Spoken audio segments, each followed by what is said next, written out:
Hi friends, இன்றைக்கி ஒரு vlog பார்க்கலாம் வாங்க.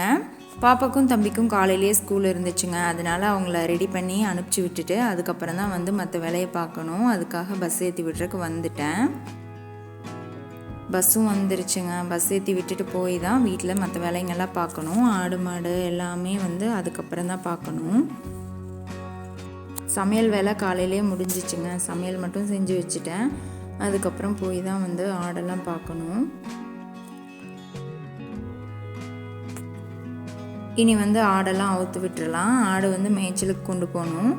இன்றைக்கி வந்து காலையிலேயே மேய்ச்சலுக்கு கொண்டு போகலாம் அப்படின்னு சொல்லிட்டு அவுத்துட்ருக்கேன். டைம் இல்லை அப்படின்னா சாயந்தரமாக மேய்க்கிறதுக்கு கொண்டு போவேன். இல்லைன்னா காலையில் சாயந்தரம் 2 நேரம் கொண்டு போவேன். எல்லா ஆடும் வந்து நம்ம ஒன்று ஒன்றா அவுத்து விட்டுட்டோம் அப்படின்னா வெளியில் ஓடிடும், இங்கேயும் அங்கேயும் ஓடிடும். அதனால் வந்து கதவை சாத்தி வச்சுட்டு எல்லா ஆட்டையும் அவுத்து விட்டுட்டு அதுக்கப்புறமா கதவை திறந்தோம் அப்படின்னா எல்லாமே வந்து ஒன்றா ஒடியாந்துடும். அதுலேயுமே வந்து நான் ஒரு ஆடு கையில் பிடிச்சிருக்கேங்க. ஏன்னா மற்ற ஆடுங்கள்லாம் வந்து ஏதாச்சும் ஒரு ஆடு வரல அப்படின்னா எல்லாமே திரும்பி ஓடிடும் வீட்டுக்கே. அதனாலயே நான் வந்து ஒரு ஆடு கையில் வச்சுருந்தோம் அப்படின்னா எல்லாமே வந்து வந்துடும் நம்ம கூப்பிட்டு போகிற பக்கம். என்னதான் வந்து நம்ம ஆடு மேய்ச்சி டெய்லியுமே மேய்க்கிறோம் அப்படின்னாலும் ஒரு ஆடு வீட்டுக்கு திரும்பி போச்சு அப்படின்னா எல்லாமே ஓடுறதுக்கு தான் பார்க்கும். நின்று மேயலாம் அப்படிங்கிறதெல்லாம் கிடையாது. எப்படா ஓடலாம் அப்படின்ட்டு தான் நின்றுருப்பாங்க.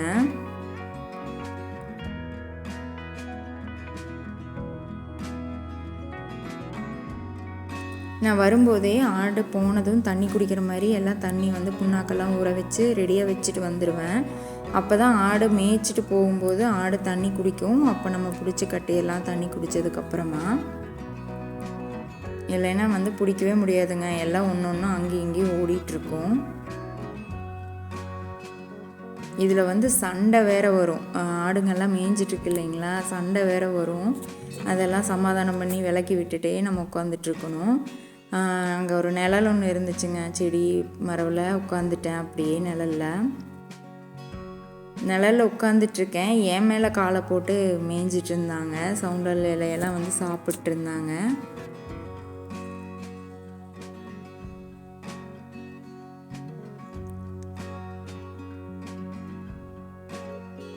நான் பாட்டுக்கு உட்காந்துட்டு இருந்தேங்க. ஆடுங்கெல்லாம் போய் தேன் கூடு இருந்திருக்கும் போல இருக்குது.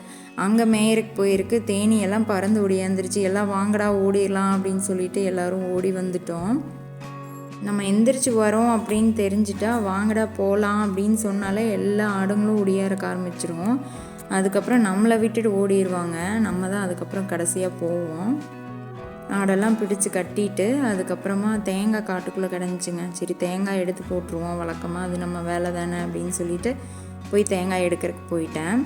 அது என்ன ஆகும்னா காற்றுக்கு வந்து நாங்கள் தேங்காய் போடுறது இல்லைங்க கொஞ்ச நாளாக. அதுவாக காற்றுக்கு விழுகும்போது நாங்கள் எடுத்து வச்சுருவோம். தேங்காய் வந்து விழுந்துருந்துச்சு. சரி அதையெல்லாம் பார்த்து எடுத்து நம்ம குட்டை போட்டுடலாம் அப்படின்னு சொல்லிட்டு எடுத்துகிட்ருக்கேன். அப்பப்போ போட்டு கொஞ்சம் தேங்காய் அதிகமாச்சு அப்படின்னா அதை வந்து உடச்சி காய வச்சு பருப்பு வந்து கொண்டு போய் போட்டு எண்ணெய் ஆட்டிட்டு வந்துடுவோம். அதுக்கப்புறம் நம்ம அழகி வேற கத்திகிட்டே இருந்துச்சு. ஆடை ஊற்றிட்டு போனோம் இல்லைங்களா, இதை கண்டுக்கவே இல்லை அப்படின்னு சொல்லிட்டு கத்திகிட்டே இருந்துச்சு. சரி நம்ம போய் பக்கத்தில் போய் உட்காந்தோம் அப்படின்னா ஃபுல்லாக கையெல்லாம் நக்கிட்டுருக்கோம். அதுக்கப்புறம் கம்பெனிக்குள்ளே வந்துட்டேங்க. என்னோடய வேலைங்கள்லாம் முடிஞ்சிச்சு. ஆடு மாட்டுக்கெல்லாம் தண்ணி வச்சுட்டு கம்பெனிக்குள்ளே வந்துட்டு பார்த்திங்கன்னா இந்த கோழிங்கெல்லாம் கம்பெனிக்குள்ளே தான் முட்டை வச்சிட்ருக்காங்க. ஒரு கோழியாக வரக்க ஆரம்பிச்சிருச்சு. வந்து முட்டை வச்சிட்ருக்காங்க. இவங்க 2 பேர் படுத்துட்ருக்காங்கன்னு சொல்லிட்டு இந்த கோழி பார்த்துட்டே நின்றுட்டு இருந்துச்சு. அதுக்கப்புறம் கொஞ்ச நேரம் நின்றுட்டு இருந்துட்டு திரும்பி போயிட்டு அதுக்கப்புறமா தான் வந்துச்சு. இப்போல்லாம் அதிகமாக வந்து கம்பெனிக்குள்ளே தாங்க வந்து ஒருத்தராக முட்டை வச்சிட்ருக்காங்க. கோழி ஷெட்டை கண்டுக்கிறதே இல்லை. அவங்களுக்குன்னு இடம் கொடுத்தோன்னா அங்கே போகிறதில்ல, நம்மக்கிட்டேயே தான் வருங்க. இதில் வந்து ஒரு கோழி கிறுக்கு விழுந்து படுத்துட்ருக்கு. அதுக்கு இனி வந்து அடை வைக்கணும்.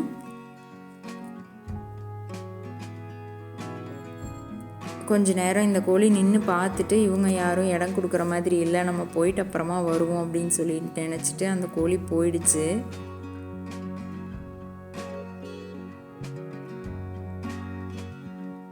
அன்றைக்கி ஒரு நாள் கோழி ஷெட்டுக்குள்ளே வந்து பாம்பு வந்துருச்சுங்க. பாம்பு வந்து எல்லா முட்டையும் சாப்பிட்டுட்டு போயிடுச்சு.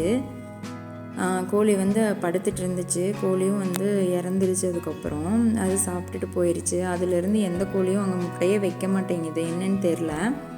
எல்லாமே வந்து கம்பெனிக்குள்ளே தான் வந்து வச்சிட்ருக்காங்க. அதுக்கப்புறம் நம்ம வேலையை பார்க்கலாம் அப்படின்னு சொல்லிட்டு நான் வந்துட்டேன். மட்டையெல்லாம் வந்து பிரித்து எடுத்து கழுவணும். எப்போவுமே வந்து முன்னத்த நாள் நைட்டே நாங்கள் கழுவி வச்சுருவோம். அன்றைக்கி வந்து கழுவுறதுக்கு டைம் இல்லை, வெளியில் போயிட்டோம். அதனால் வந்து இப்போ நம்ம வேலையை முடிச்சுட்டு அதுக்கப்புறம் வந்து கழுவிக்கலாம், கொஞ்சம் ஓட்டுறக்கு லேட் ஆனாலும் பரவாயில்ல அப்படின்னு சொல்லிட்டு வந்து பிரிச்சுட்ருக்கேன். இதெல்லாம் வந்து நல்ல மட்டைங்களெல்லாம் பிரித்து எடுத்துகிட்டு அதுக்கப்புறம் ஃபங்கஸ் மட்டையெல்லாம் தனியாக போட்டுருவோம். இது வந்து நல்ல மட்டையெல்லாம் பிரித்து எடுத்து நல்லா கழுவி கட்டி எடுத்து வச்சுருவேன். அதுக்கப்புறம் மட்டை வந்து பதமாக ஊறிடும். பதம் ஆனதுக்கப்புறமா தான் நம்ம வந்து ஓட்ட முடியும். இல்லைன்னா மட்டை ரொம்ப ட்ரையாக இருந்துச்சுனாலும் உடையும், ரொம்ப ஈரப்பதம் அதிகமாக இருந்துச்சு அப்படின்னாலும் வந்து நல்லாவே வராது பிளேட்டு.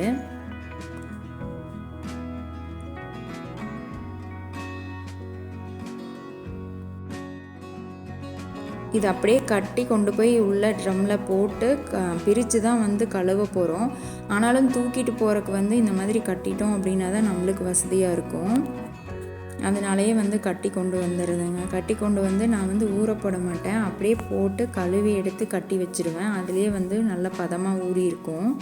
நம்ம தண்ணியில் ஊற வச்சோம் அப்படின்னா ஒரு மாதிரி ரொம்ப வதவதான்னு ஆயிரும். அதனால் போட்ட உடனே வந்து கழுவி எடுத்து வச்சுருவேன். நாங்கள் வந்து ப்ரஷ் வச்சு தாங்க கழுவுவோம்.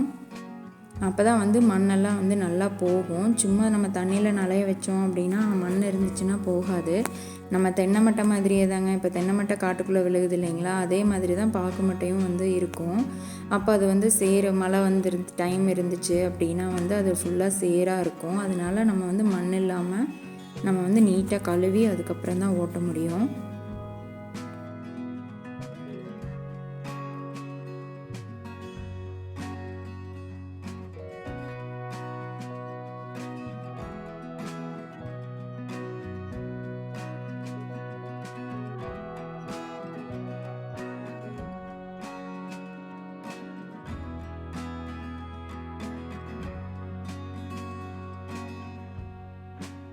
மட்டை கழுவியாச்சு. இப்போ ஒரு கட்டு மட்டை எடுத்து கழுவுறேன் அப்படின்னா அந்த ஒரு கட்டு கழுவுன கட்டை வந்து பிரிச்சிருப்போம் இல்லைங்களா, அதை திரும்ப அந்த கயிறு எடுத்து ட்ரம்முக்குள்ளேயே வந்து அப்படியே கட்டி எடுத்து வச்சுருவேன்.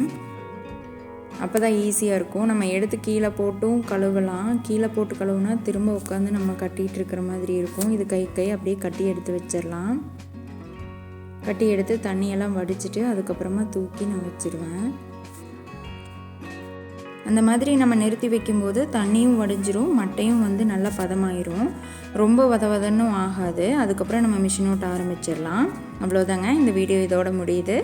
உங்களுக்கு இந்த வீடியோ பிடிச்சிருந்துச்சு அப்படின்னு ஒரு லைக் பண்ணிடுங்க. இன்னும் நம்ம சேனல் நீங்கள் சப்ஸ்கிரைப் பண்ணல அப்படின்னா மறக்காமல் சப்ஸ்கிரைப் பண்ணிக்கோங்க. அடுத்த வீடியோவில் பார்க்கலாம்.